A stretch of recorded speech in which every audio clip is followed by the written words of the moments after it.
자, 이제 오늘 주시는 하나님 말씀을 받겠습니다. 마태복음 26장 36절에서 46절까지 말씀을 함께 받겠습니다.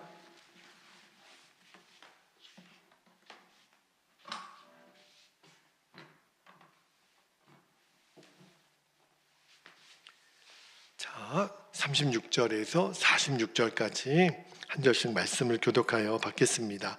36절입니다. 이에 예수께서 제자들과 함께 겟세마네라는 곳에 이르러 제자들에게 이르시되 내가 저기 가서 기도할 동안에 너희는 여기 앉아 있으라 하시고 베드로와 세베대의 두 아들을 데리고 가실새 고민하고 슬퍼하사 이에 말씀하시되 내 마음이 매우 고민하여 죽게 되었으니 너희는 여기 머물러 나와 함께 깨어 있으라 하시고 조금 나아가사 얼굴을 땅에 대시고 엎드려 기도하여 이르시되 내 아버지여 만일 할만하시거든 이 잔을 내게서 지나가게 하옵소서. 그러나 나의 원대로 마시옵고 아버지의 원대로 하옵소서 하시고 40절 제자들에게 오사 그 자는 것을 보시고 베드로에게 말씀하시되 너희가 나와 함께 한 시간도 이렇게 깨어 있을 수 없더냐. 시험에 들지 않게 깨어 기도하라. 마음에는 원이로되 육신이 약하도다 하시고 다시 두 번째 나아가 기도하여 이르시되 내 아버지여 만일 내가 마시지 않고는 이 잔이 내게서 지나갈 수 없거든 아버지의 원대로 되기를 원하나이다 하시고 다시 오사 보신즉 그들이 자니 이는 그들의 눈이 피곤함 일러라. 44절 또 그들을 두시고 나아가 세 번째 같은 말씀으로 기도하신 후 이에 제자들에게 오사 이르시되 이제는 자고 쉬라. 보라 때가 가까이 왔으니 인자가 죄인의 손에 팔리느니라. 46절 함께요. 일어나라 함께 가자. 보라 나를 파는 자가 가까이 왔느니라.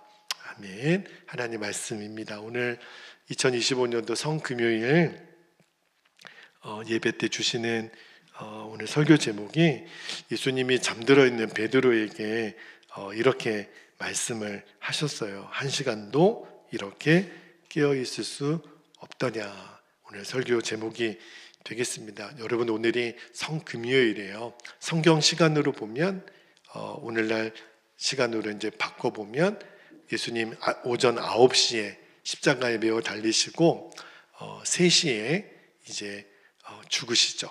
육신적으로는. 그리고 이제 무덤에 안치가 되는데 그래서 예수님의 이 십자가 사건을 있는 날이라 그래서 오늘을 성금요일 영어로는 굿 프라이데이라고 그렇게 이야기를 해요.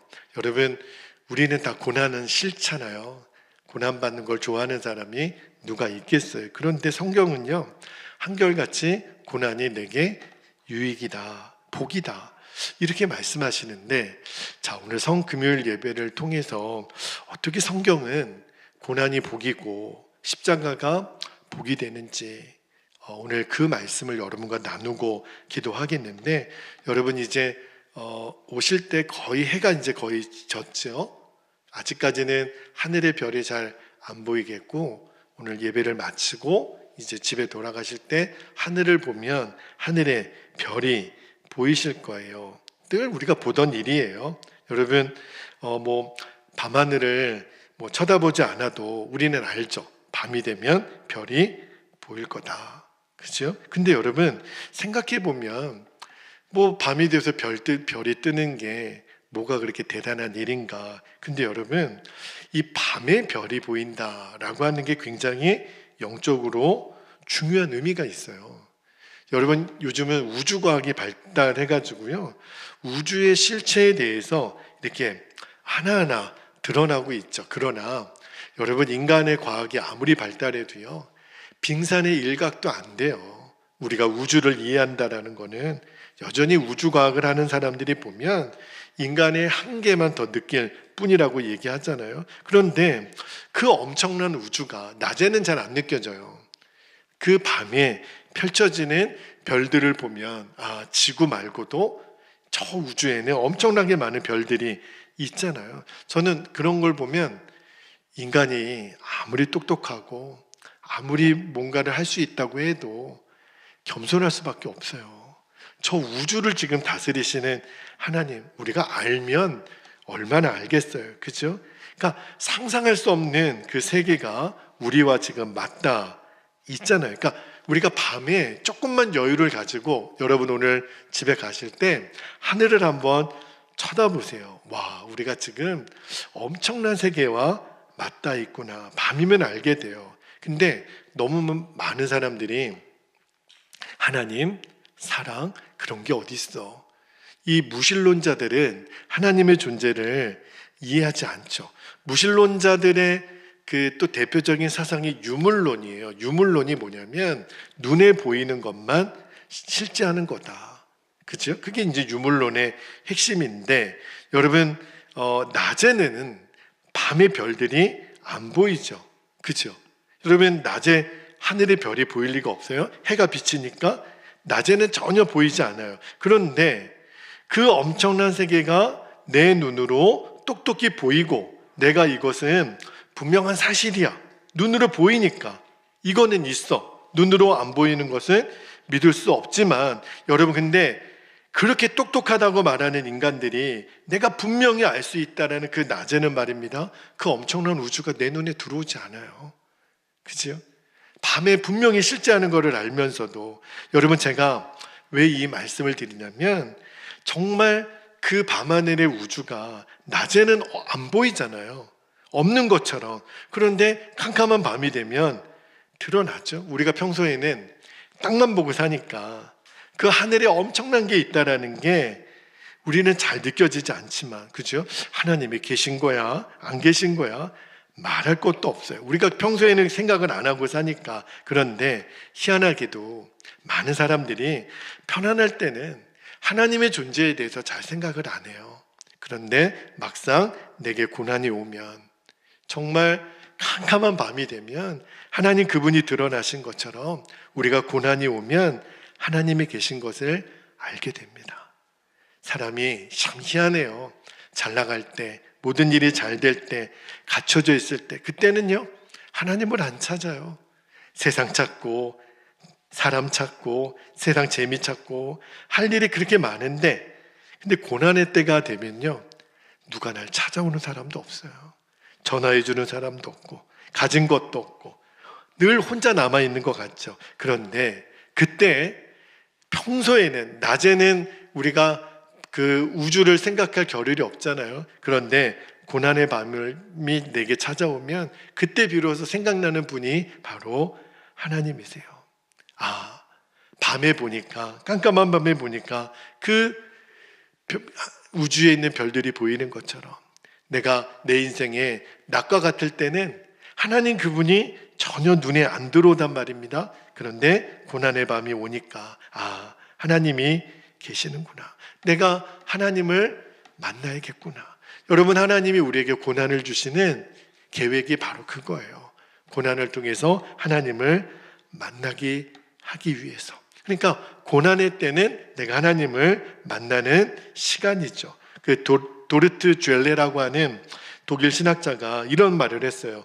고난의 때에 누구를 만나느냐에 따라 그 사람의 인생의 방향이 결정된다. 여러분 고난이 왔을 때 엉뚱한 곳에 가서 내 고난을 해결하려고 하면 안 돼요. 고난의 때는 하나님 그분을 만나야 합니다. 그래야 내 인생의 방향을 정확히 찾을 수가 있어요. 여러분 오늘이 성금요일이라 그랬죠. 성금요일 날 우리에게 주시는 하나님의 은혜가 있어요. 예수님도 하나님이시지만 육신을 갖고 이 땅에 오셨기 때문에 십자가 앞에, 십자가의 고난 앞에서는 예수님도 너무너무 약해지셨어요. 너무너무 힘들어 하셨어요. 솔직히 말해서 예수님이 제자들에게 오늘 본문에 보면 기도 좀 해라. 그죠? 근데 예수님이 그 제자들이 기도한다고 무슨 도움이 되겠어요? 사실 솔직히 한번 생각해 보면. 근데 예수님이 너무너무 애처롭게 나를 위해서 1시간만이라도 깨어 있을 수 없겠니? 이게 무슨 말이냐면 예수님도 이 엄청난 십자가 고난 앞에서는 흔들렸다는 거예요. 예수님도 너무너무 힘드셨다는 거예요. 그래서 아무짝에도 쓸모없는 것 같은 제자들에게 나를 위해서 1시간 좀 기도하면 그게 도움이 될까? 그게 위로가 될까? 그렇게 부탁을 하셨어요. 저도 이렇게 목회를 하다 보면 예수님이 오늘 제자들에게 기도 부탁을 하셨던 그 마음이 조금은 이해가 돼요. 우리 교회 모든 성도들이 다 귀하죠.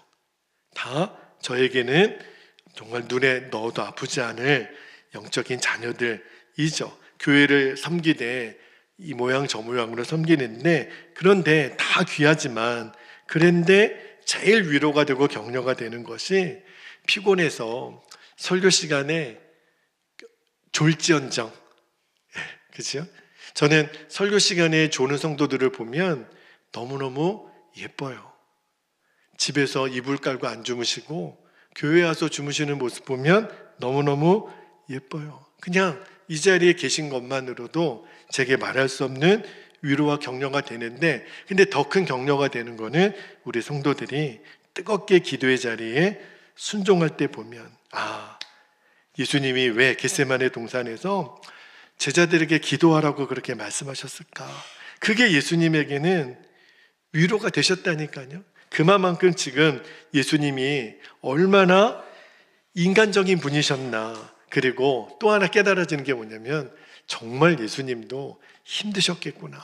얼마나 힘드시면 그 제자들에게 기도해달라고 부탁하셨을까. 여러분, 예수님이 얼마나 힘들었는가 하는 근거가 되는 말씀이 오늘 39절 중간에 보면 나와요. 자, 39절 중간에 예수님 이렇게 말씀하시죠.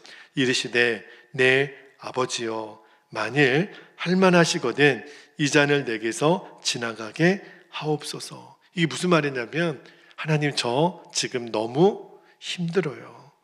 이거 없었던 걸로 해주시면 안 될까요? 그러니까 예수님에게도 십자가의 고난은 장난이 아니에요. 여러분, 정말 십자가 고난은요, 사람이 겪을 수 있는 가장 무서운 고통을 상징하는 게 십자가 고난이잖아요. 저는 전 세계적으로 사형제도에 대한 찬반 논쟁이 있더라고요. 여러분은 어떻게 생각하세요? 사형제도가 있어야 될까요? 아니면 폐지되어야 될까요? 여러분, 십자가가 사형 도구라는 거는 아시죠?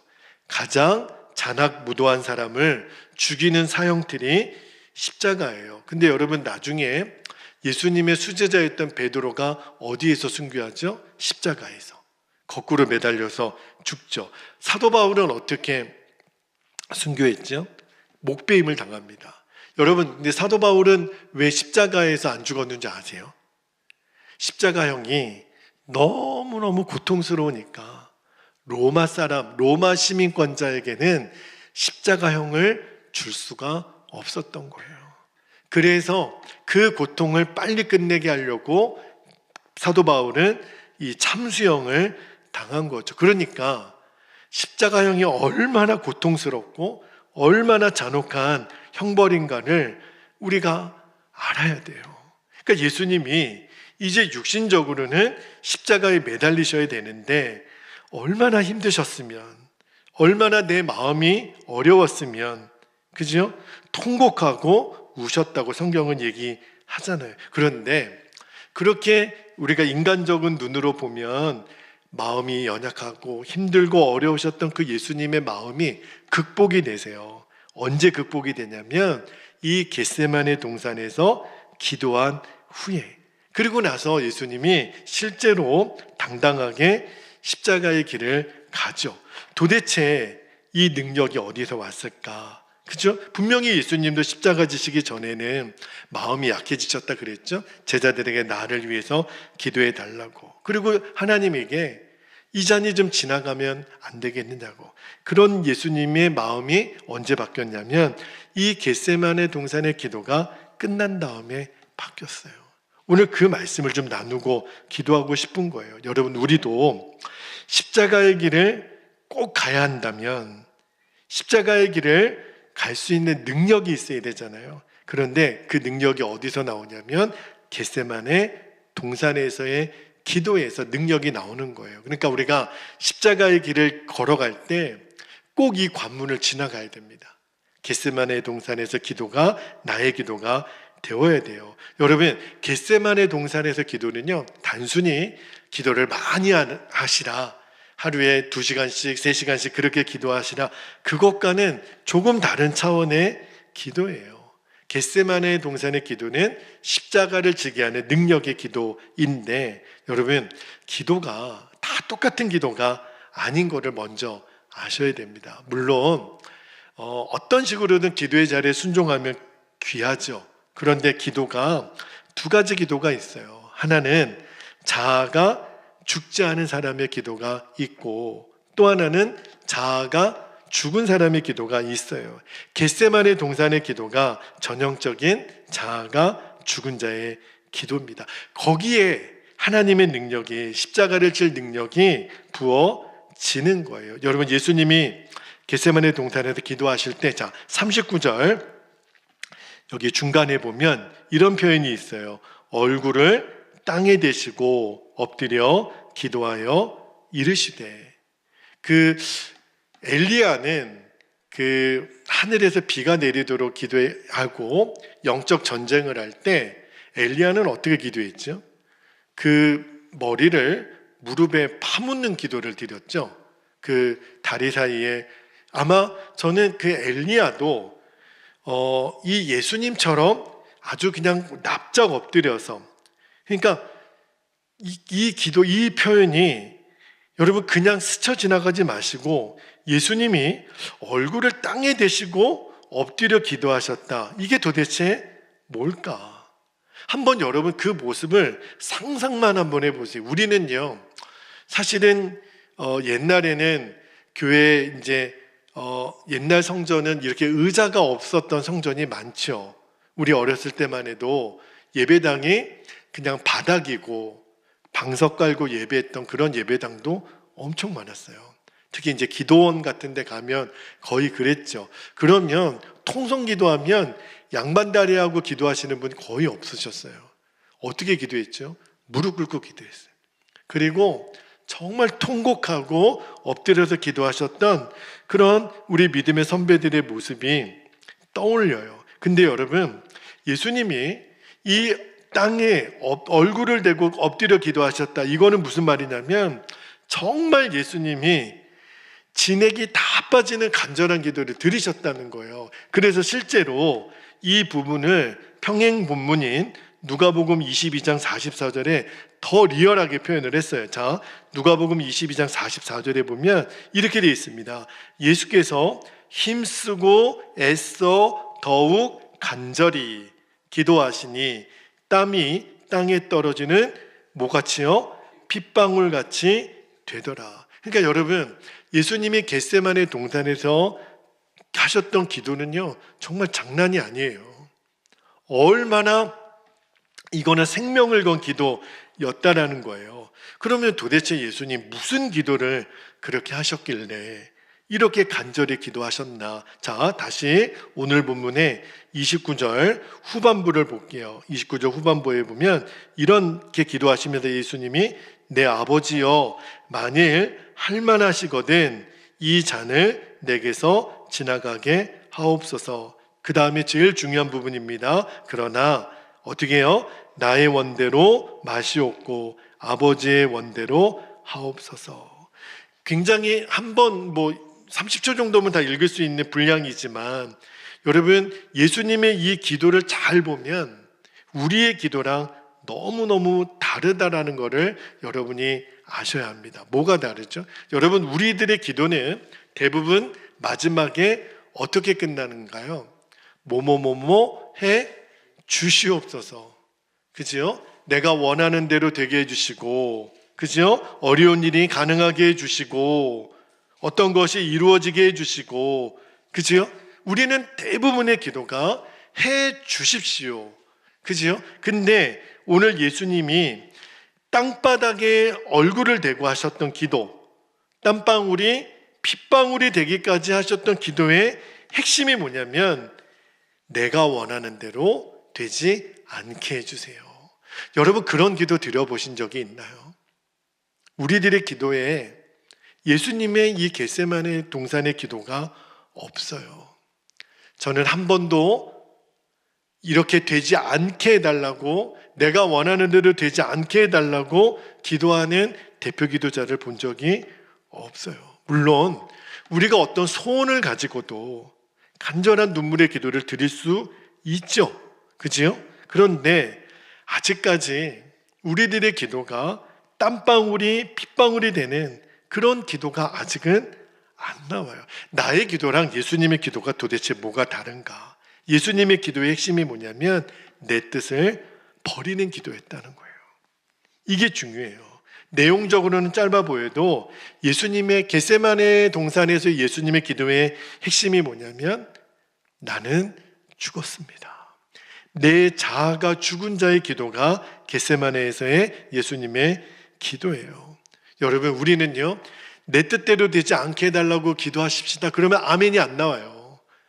그러면 기도를 뭐하러 해? 그죠?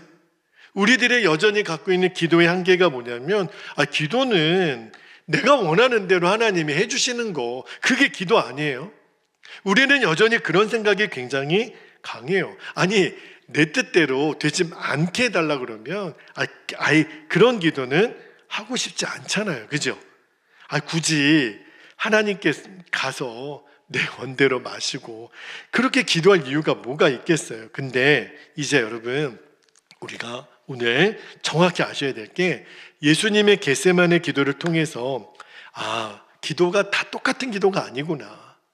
내 자아가 죽은 기도가 있고 자아가 살아있는 기도가 있다는 거예요. 기도는요, 다 내 원하는 대로만 해달라는 기도만 있는 게 아니고 자아가 죽은 기도가 있는데 겟세마네 동산에서 예수님의 기도가 그거예요. 아버지여, 내 원대로 마시고 머리를 땅에 대고 땀방울이 핏방울이 되도록 기도하셨던 예수님의 그 기도가, 여러분, 우리도 이런 기도 드릴 수 있을까요?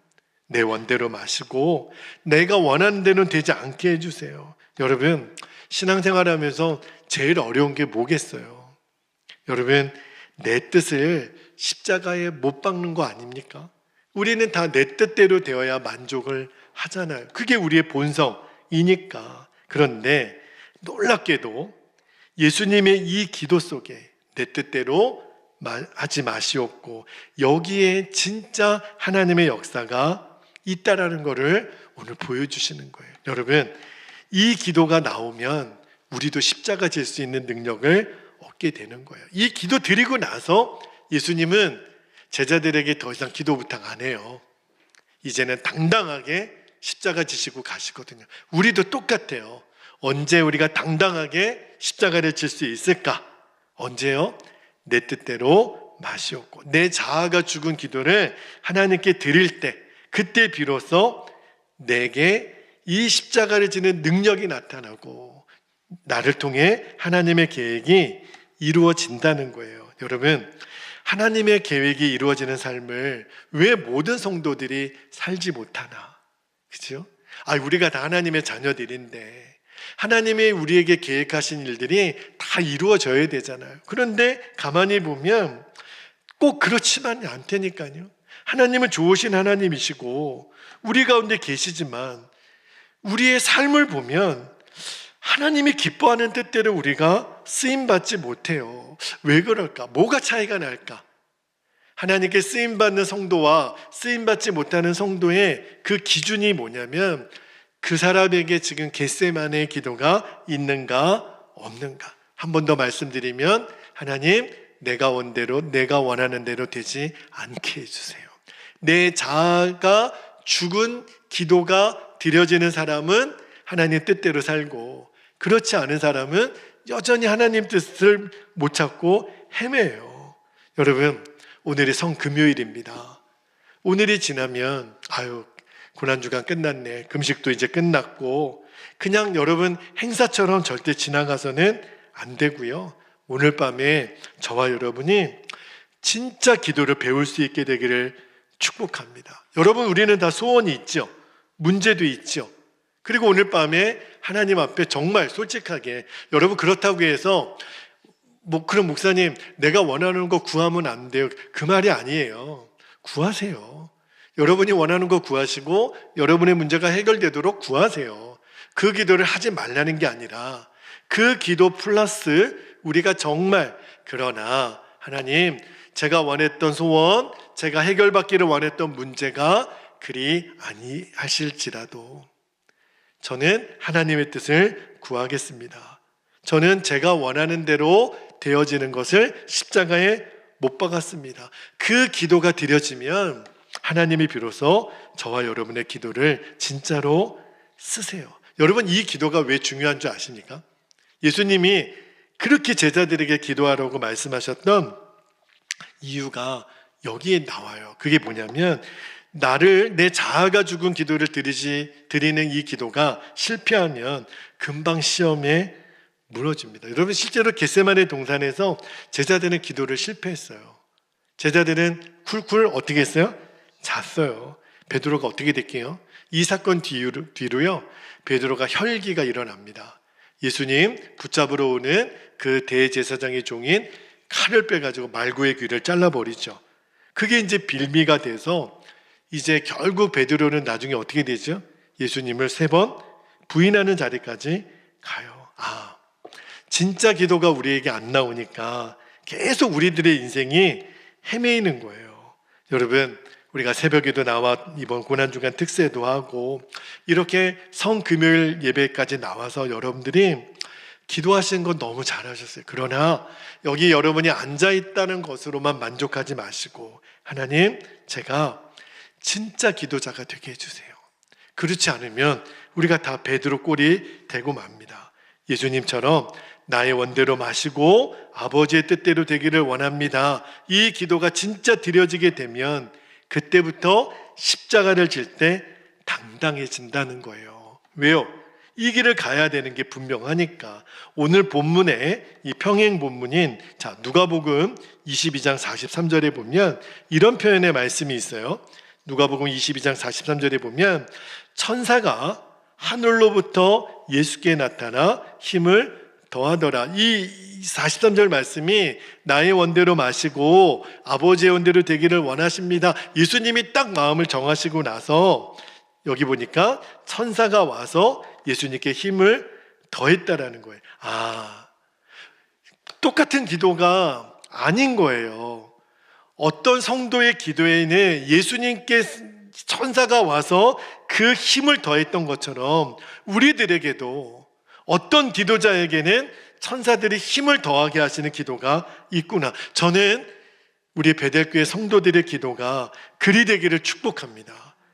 정말 천사들이 힘을 더하여 기도케 하시는 역사가 나타나기를 축복합니다. 근데 언제요? 나는 죽고 예수를 사는 그 삶의 결론이 된 자가 드리는 그 진짜 기도, 예수님이 하셨던 이 겟세마네의 기도, 그러면 반드시 천사가 우리를 돕는 능력을 경험하게 되어요. 여러분, 데살로니가 전서 5장 16, 17, 18절에 보면 너무 유명한 말씀이 있죠. 같이 한번 읽어볼까요? 항상 기뻐하라. 시작. 항상 기뻐하라. 쉬지 말고 기도하라. 범사에 감사하라. 이것이 그리스도 예수 안에서 너희를 향하신 하나님의 뜻이니라. 여러분, 여기 보면 17절에 쉬지 말고 기도하라는 말씀이 있죠. 여러분은 이 말씀을 어떻게 해석하시나요? 쉬지 말고 기도하라. 이거 어떻게 하라는 거지? 밥도 먹지 말고 일도 하지 말고 잠도 자지 말고 그렇게 기도하라는 건가? 그럴 수는 없죠. 어떻게 잠도 안 자고 밥도 안 먹고 그럽니까? 그러면 쉬지 말고 기도하라는 거를 많은 성도님들은 어떻게 해석을 하냐면 열심히 기도하라는 뜻인가 보다, 간절히 기도하라는 뜻인가 보다, 최선을 다해서 기도하라는 뜻인가 보다 틀린 거는 아니에요. 아주 틀린 말은 아닌데, 문제는 쉬지 말고 기도하라가 가운데 있고 그 앞절에 16절에는 어떻게 돼 있어요? 항상 기뻐하라. 그리고 18절에는 어떻게 돼 있어요? 범사에 감사하라. 왜 기도가 기쁨과 감사 중간에 있는 거죠? 여러분, 이게 우연이 아닌 거예요. 그러면 쉬지 말고 기도하라는 말씀의 핵심이 뭐냐면 모든 일이 기쁨이 되고 모든 일이 감사가 될 때까지 기도하라는 거예요. 이게 쉬지 말고 기도하라는 것의 핵심입니다. 여러분, 살다가 제일 힘든 일이 뭐예요? 기쁘지도 않는데 기쁜 척하고, 감사가 안 되는데도 감사하는 척하는 거, 이거 진짜 힘든 거잖아요. 여러분, 이 감정을 바꾼다라는 거 정말 보통 어려운 게 아니에요. 그런데 여기 데살로니가전서 말씀을 읽다가 감정이 바뀔 수 있겠구나. 언제 바뀌어지냐면, 여러분, 나 죽고 예수로 사는 역사가 아니면 우리의 감정은 바꿔지지 않습니다. 그런데 이 감정이 바꿔지는 역사, 항상 기뻐하라. 어떻게 항상 기뻐하겠어요? 그죠? 상식적으로는 말이 안 되잖아요. 어떻게 모든 일에 감사합니까? 그런데 그 중간에 기도가 있다는 거예요. 기뻐하지 못할 일인데 기도가 드려지면 기쁨이 생기고, 할렐루야. 도무지 감사할 상황이 아닌데 하나님 앞에 기도했더니 이 일도 합력해서 선을 이루신 하나님께 감사가 나오더라는 거예요. 이게 바로 겟세마네 동산에 사셨던 예수님의 기도의 핵심이라는 거예요. 나의 원대로 마시고 아버지의 뜻대로 되기를 원합니다. 그게 무슨 기도냐면, 나는 죽고 예수로 사는 사람만이 드릴 수 있는 기도라는 거예요. 그러고 나니까, 여기에 딱 결론이 되고 나니까 예수님이 이제 십자가 지러 딱 이제 마음을 다부지게 잡수시고 제자들에게, 야, 일어나라, 가자, 때가 되었다. 예수님이 이 이후로는 너무너무 담대하세요. 예수님 잡으러 온 사람들에게 막 누가 예수냐 막 이랬을 거 아니에요. 그때 예수님 뭐라 그러세요? 너희들이 찾는 그가 나다. 피하지 않으세요. 그 나다 그랬을 때 찾으러 온 사람들이 다 뒤로 나자빠졌다 그랬어요. 얼마나 당당하신지. 그죠? 이제 조금 전에 겟세마네 동산에서는 제자들에게 애원하다시피, 기도할 수 없겠니? 나를 위해서 기도해 주면 안 되겠니? 여러분, 목사님을 그렇게 애원하도록 만들면 안 됩니다. 성도님, 집사님, 권사님, 꼭 나와서 기도해 주시면 안 되겠습니까? 그렇게 여러분 목사님을 만들면 안 돼요. 조금 전에 예수님이 제자들에게 깨어 기도할 수 없겠니? 그런데 겟세마네 동산의 기도가 끝나고 나니까 얼마나 담대하셨는지. 저는요, 이 예수님의 담대함을 저희들의 것으로 꼭 삼게 되기를 축복합니다. 이게 진짜 역사 아니에요? 그죠? 우리에게 수많은 고난, 시험이 오겠지만 고난은 반드시 유익이라고 말씀하셨으니, 그죠? 오늘 이 고난이 기쁨이 되고 정말 고난이 감사가 되는 이 겟세마네의 기도, 그죠? 이것을 통해서 고난이 유익이 되는 그 하나님의 말씀의 진리가 여러분에게 누려지는 오늘 겟세마네 동산의 기도가 여러분의 기도가 되시기를 축복합니다. 어떻게 고난이 유익이 되는 그 역사가 일어날까? 겟세마네 동산의 기도가 없으면 불가능하다라는 거예요. 나의 원대로 마시옵고 아버지의 원대로 되기를 원하나이다. 이제 우리 함께 기도합시다. 오늘 성금요일 우리가 예배를 드립니다. 두 가지 기도 제목을 여러분께 드리고 기도하기를 원하는데, 첫 번째는 나의 원대로 마시고 아버지의 뜻대로 되기를 기도하신 그 겟세마네 예수님의 기도가 나의 기도가 되게 해주세요. 여러분 꼭 그렇게 기도하십시오. 그게 예수님의 십자가가 나의 십자가가 되는 결론이에요. 나의 원대로 마시옵고. 이제 여러분이 정말 기도할 때 내 마음의 중심을 하나님께 드려보세요. 여전히 이대로 되어야 되는데, 주님 이거 안 되면 안 되는데, 그게 아니라 아버지의 원대로만 되게 해주세요. 그렇게 기도할 수 있기를 바라고, 두 번째는 이제는 모든 일이 기쁨이 되고 모든 일이 감사가 되는 그 강력한 기도의 증인으로 내가 세워지는 겁니다. 우리는 감사해야 거리가 있어야 감사하고 기뻐할 거리가 있어야 기뻐하죠. 근데 그게 아니라 내가 그래서 기도했더니 도무지 기뻐할 수 없는 상황이 기쁨이 되고 도무지 감사할 수 없는 상황이 감사가 되는 그 증인으로 여러분이 꼭 서게 되기를. 그러려면 오늘 겟세마네의 기도가 나의 기도가 되어야 돼요. 오늘 허락하신 말씀과 우리의 기도의 제목을 우리 붙잡고 이 시간 정말 간절한 마음으로 우리가 이렇게 의자에 앉아 있지만 정말 내가 머리를 땅에 대고 예수님처럼 땀방울이 핏방울이 되는 그 간절함을 가지고 이 시간 우리 주님의 이름을 간절히 부르시고 통성으로 기도하겠습니다. 주여